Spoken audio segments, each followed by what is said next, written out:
Hey everyone, welcome to the very first episode of our What Happened podcast series. I'm Paula, and today we're exploring a nightmare scenario. Wojak, welcome back from London. You look like you haven't slept in 3 years. So tell me, what happened during your trip? Thank you for the compliment, Paula. But you are right. I feel like I've aged a decade. London is a beautiful city, but it's less fun and beautiful when you are digitally blind on your first visit. Digitally blind. I love that. You're talking about the moment your phone gave up on life, right? Exactly. I stepped off the plane at Heathrow feeling like a Chad, ready to conquer the world.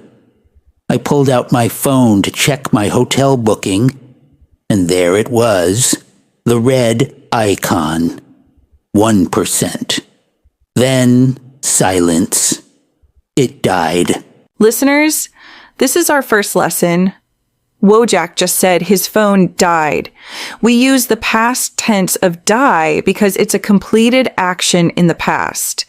But if he's holding it right now and it won't turn on, he says, "My phone is dead." I actually told the girl at the information desk, "My phone is dies." She just stared at me. It was so embarrassing. She corrected me and then handed me a massive paper map. A paper map? In 2026? That's like using a pigeon to send an email or traveling in a horse-drawn carriage. It was huge, Paula. It was like trying to fold a king-sized bedsheet in a hurricane. I felt like a pirate searching for treasure. But the treasure was just a 3-star hotel with no elevator. Okay, so you're standing outside Heathrow Airport. It's gray. It's raining. How did you even start walking? I had to find a landmark first.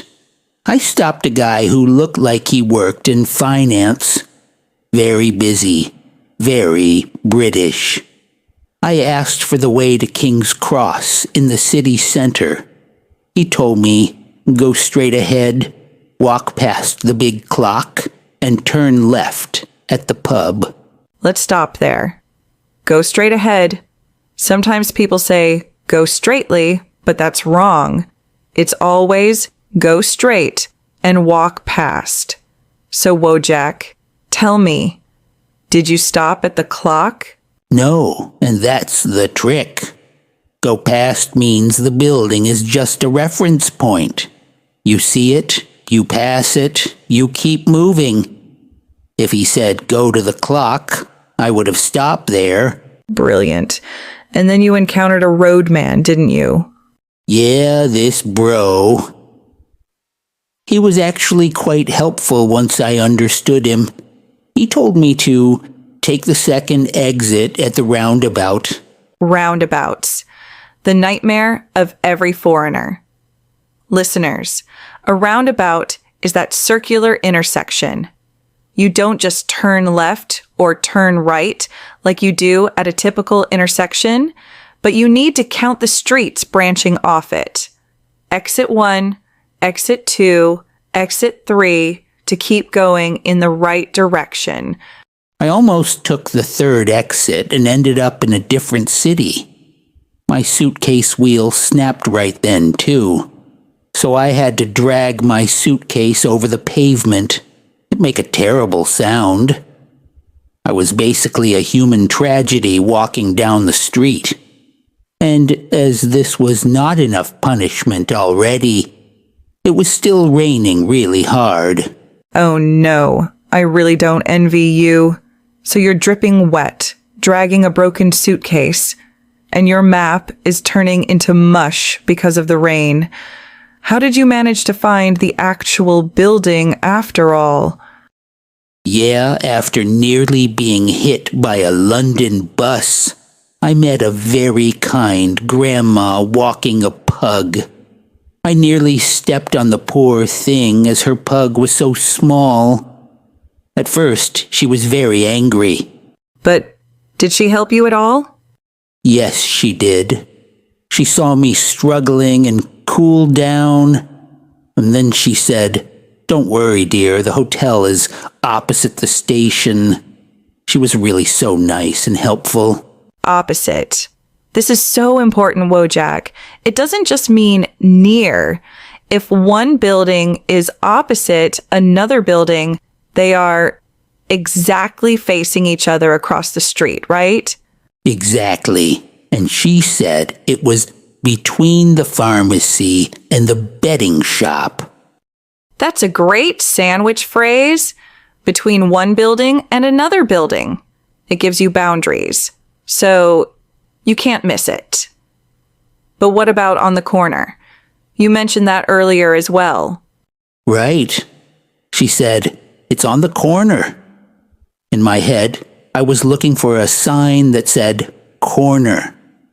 But she meant the physical intersection of two streets. Like on the corner of Oxford Street and Regent Street. And she used that funny idiom, right? Like a stone's throw or something like that? Ha ha ha, yes. It's just a stone's throw away. Listeners, in English, this means it's very close. Like you could throw a stone and hit it. But Grandma obviously had a much stronger arm than me because I still had to walk for 10 minutes. Yeah, Londoners are famous for saying things are just around the corner when they are actually 3 miles away. It's part of the charm. Okay, let's do a quick lightning round. I'm going to give Wojak a bad sentence, and he has to fix it. Are you ready, Wojak? I was born ready. Let's go and do it. Sentence 1. Turn to the right at the bank. Wrong. Just say turn right.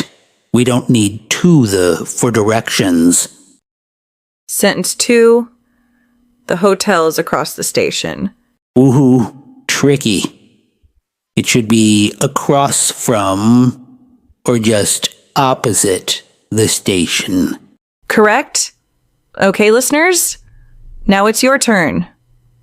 Repeat these survival phrases after Wojak and make them sound natural. Excuse me, could you point me in the right direction? Is the hotel far from here? Go straight ahead for 2 blocks. It's on the corner, opposite the pub.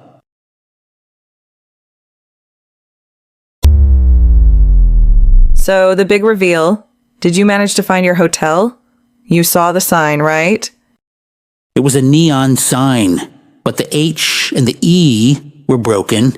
It just said OTL. It looked like a set from a horror movie. I walked in, soaked to the bone, and the guy behind the desk didn't even say hello. It was not what I expected.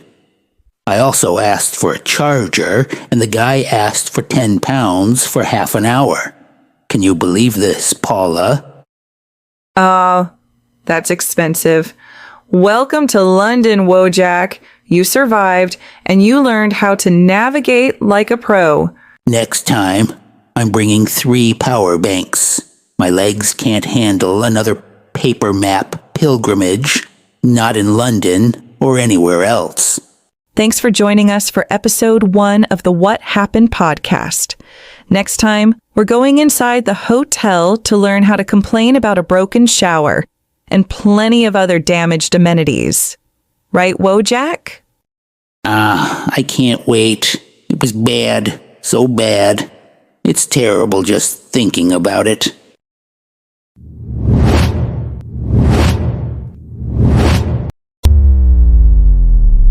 Thank you so much for watching our What Happened podcast.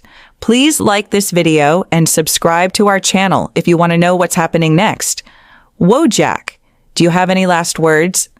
No, I am done for today. I am hungry now, and I want to eat something. You are paying, right, Paula?